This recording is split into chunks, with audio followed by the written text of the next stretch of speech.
Halo people rebahan santuy, back with me Manggaul in the here. Sebelumnya Manggaul mau berterima kasih karena kalian sudah mau mengklik video ini. Hari ini Manggaul mau menceritakan alur cerita dari film Hangout. Film Indonesia ini merupakan karya dari Bang Raditya Dika, di mana film ini menceritakan tentang sekelompok public figure yang diundang ke sebuah pulau kecil dengan iming-iming honor yang besar. Namun setelah sampai ke pulau itu, nasib sial menimpa mereka. Satu persatu dari mereka pun menjadi korban pembunuhan dan berakhir meninggoy. Mau tahu siapa pelakunya? Selamat menonton. Seperti biasa, tanpa banyak bacot, banyak kecot, dan banyak cocot lagi, let's go to full alur cerita.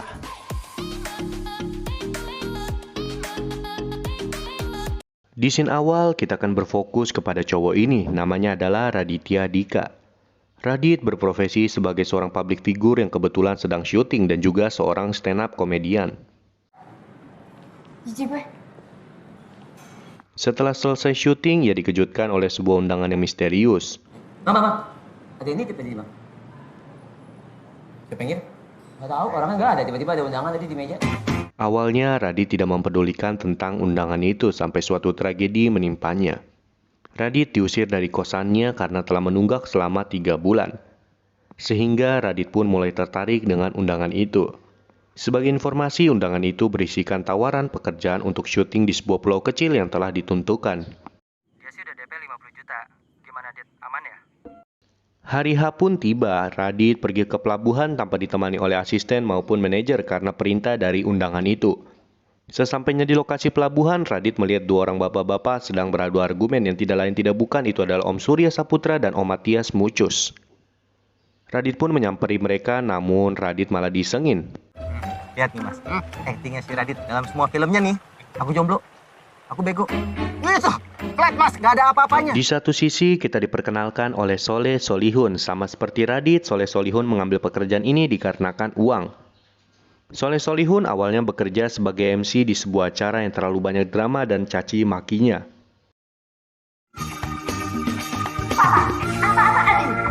Dia sarankan Ibu Yuyun kawin lagi.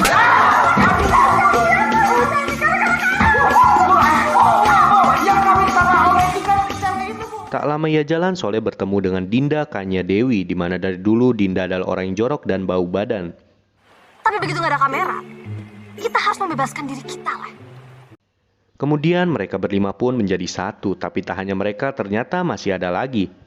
Gading Martin, Titi Kamal, dan juga Bayu Skak merupakan orang terakhir yang menerima undangan itu. This is so cool, guys. Ini sangat dingin. Usut punya usut, mereka berlapan merupakan best friend sejak dulu sehingga mereka cepat akrab. Terkecuali Radit dan Soleh, mereka bertengkar karena hal sepele. Di mana 3 tahun lalu Soleh meminta saran kepada Radit, namun saran dari Radit malah menimbulkan kerugian bagi Soleh. Di mana harusnya Soleh bisa jadi pemain terkenal, malah menjadi MC abal-abal. Singkat cerita, sampailah mereka di pulau itu. Namun pulau itu ternyata sudah tidak memiliki orang, bahkan sapam atau penjaga pulau itu tidak ada. Di saat Soleh Solihun buang air kecil, ia dikejutkan oleh seorang cewek bernama Prilly Latukonsina. Haide. Bentar, belum dikandangin.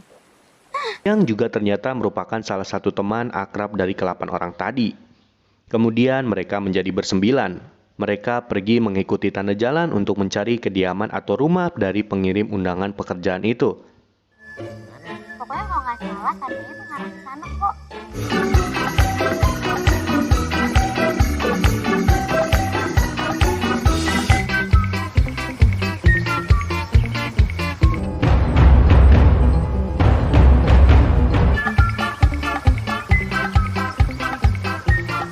Namun sesampainya mereka di lokasi rumah terjadi keanehan di mana bahkan pemilik rumah juga tidak ada. Dan anehnya lagi terdapat foto-foto mereka yang dipajang rapi di ruang tamu. Cantikan kakak lah, jauh. Cantikan lo lah, udah jelas gitu. Ganteng banget sih. Parah. Ngomong itu lagi gue tampol ya sore. Tapi untungnya mereka sudah dipersiapkan makanan sehingga mereka bersembilan berpikir positif. Di saat asik-asiknya makan, tiba-tiba Pak Mucus berteriak kesakitan. Oh my god. Kira-kira kenapa ya guys? Tinggalin di komen ya. Setelah kejadian itu, mereka bersembilan berselisih, di mana di satu pihak ada yang ingin pulang dan di satu pihak lagi memilih untuk stay dan berpikir bahwa Pamucus hanya kena serangan jantung. Radit, Bayuskak, Gading, dan Dinda memilih untuk pergi, namun karena hari sudah malam dan tak tahu arah jalan, mereka memutuskan untuk balik lagi ke rumah itu. Tungguin. Di saat yang bersamaan, pihak yang tidak pulang kembali terjadi perselisihan di mana Om Surya bimbang apakah ia salah memilih pihak ataukah tidak. Om Surya yang bimbang kemudian langsung pergi keluar rumah menyusul pihak yang ingin pergi.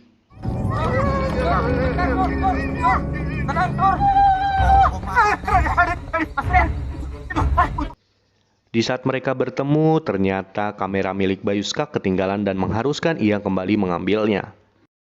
Prilly Latukonsina yang saat itu melihat orang spontan langsung mengejarnya, tapi ternyata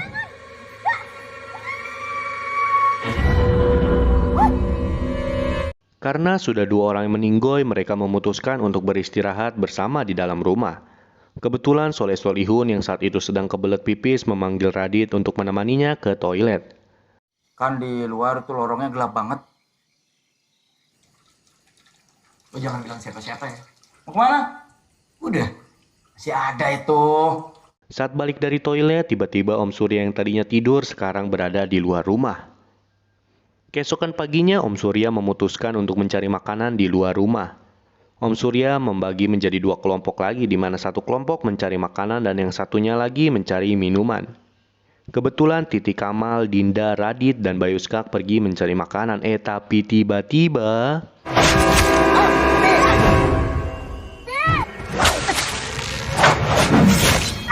Gak apa-apa. Cuman kena pundak kok. Gak bakal mati.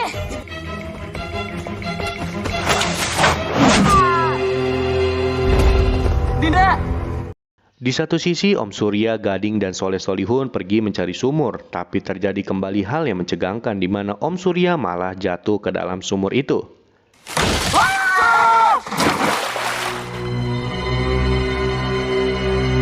Jenius yang bikin jebakan ini. Tersisa 5 orang di mana yang satu menjadi gila, ya betul Om Surya yang jatuh ke dalam sumur tadi. Mereka memutuskan untuk memakan landak yang tadi telah didapatkan. Tapi di saat makan, tiba-tiba Om Surya berlagak aneh dengan menangis dan menceritakan kisah yang sedih bagi dia tapinya. Kemudian Om Surya meminta untuk keempat temannya yang sedang makan menjadi pemeran filmnya, karena takut mereka berempat menyetujuinya. Yang bener mainnya! Scene berganti dan berfokus kepada Bayuskak di mana ia sedang asik melakukan rekaman vlog dan ia juga merekam dirinya meminta maaf kepada sang orang tua jika ia tidak kembali atau meninggoy. Tolong yang barusan dikasih subtitle ya guys. Namun ketika ia selesai ngevlog, ia menyadari sesuatu dan langsung menghampiri Radit untuk memberitahu kejanggalan ini. Namun salahnya Bayuskak kembali ke kamar untuk mengambil bukti konkret siapa pelaku di balik ini. Tapi sayang, Bayu harus kembali ke sisi yang maha kuasa atau kita bisa bilang meninggoy. Tadi Bayu datang ke kamar gua, bilang pelakunya salah satu di antara kita.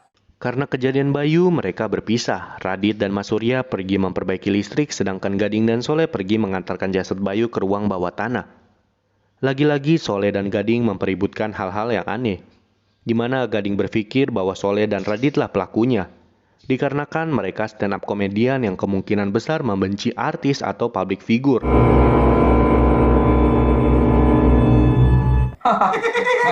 Bercanda tuh. Di satu sisi, Radit dan Mas Surya berhasil memperbaiki generator listrik, namun Mas Surya harus menyusul Bayuskak bersama kawan-kawannya. Atau bisa kita bilang apa? Meninggoy. Gading yang melihat hal itu semakin percaya bahwa teorinya benar. Stand up comedian ingin membunuh semua artis tanah air. Jangan sampai dia lihat kita lagi begini. Akhirnya terjadi kejar-kejaran yang berujung ke tempat pos penjagaan satpam, di mana Radit berinisiatif mencari radio atau semacam alat komunikasi untuk menghubungi kapal yang berada di dekat pulau itu. Tapi tiba-tiba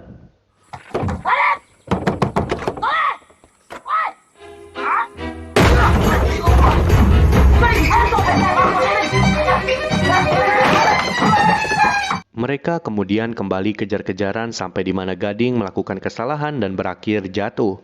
Soleh lalu menyuruh Radit untuk mengambil tali di pos penjagaan tadi. Namun saat Radit kembali, tiba-tiba Gading sudah meninggoy. Tersisa 2 orang, kira-kira siapakah pembunuhnya? Silakan komen terlebih dahulu. Soleh dan Radit yang mulai curiga akhirnya memutuskan untuk saling bunuh-membunuh. Tapi alhasil mereka hanya kelelahan dan berbincang-bincang. Tapi tiba-tiba mereka dikejutkan oleh panah dari Prilly Latukonsina, di mana ternyata undangan itu adalah undangan dari Prilly yang kalau dibalik jadi begitu. Terjadi kejar-kejaran lagi yang berujung Radit dan Soleh berada di sebuah lemari sempit. Sekarang mereka berteman, guys. Prilly juga memberitahu alasannya membunuh mereka satu persatu. Ternyata bertahun-tahun yang lalu di sebuah acara bergengsi, Prilly tidak diperbolehkan pulang padahal saat itu papanya Prilly sedang sakit keras. Akhirnya setelah acara selesai, papanya Prilly malah sudah meninggoy. Radit dan Soleh yang mendengar itu langsung cabut pergi ke hutan. Namun karena Prilly sudah menguasai dan mengenal lama tentang hutan itu, ia dengan mudah menumbangkan Radit dan Soleh. Namun saat Radit dan Soleh ingin dibunuh, mereka berbincang-bincang terlebih dahulu, di mana ternyata Prilly salah paham. Ia berpikir bahwa mereka tidak mempedulikannya, namun ternyata malah sebaliknya. Kalau lo sekarang bunuh kami berdua, lo punya siapa, Pril? Kita berhasil, kita. Dan Prilly pun tersentuh dan tidak jadi membunuh mereka berdua. Berselang 2 tahun kemudian, Radit dan Soleh sekarang jadi CEO founder dari Bantu Teman, di mana aplikasi ini bisa menyelamatkan masalah yang ada pada teman kalian dan juga aplikasi ini bisa mendeteksi bahwa teman kalian ada masalah atau tidak. Dan film pun tamat. Kalau kalian suka dengan film-film seperti ini, jangan lupa bantu like, comment, and subscribe. See you in the next content. Mamang!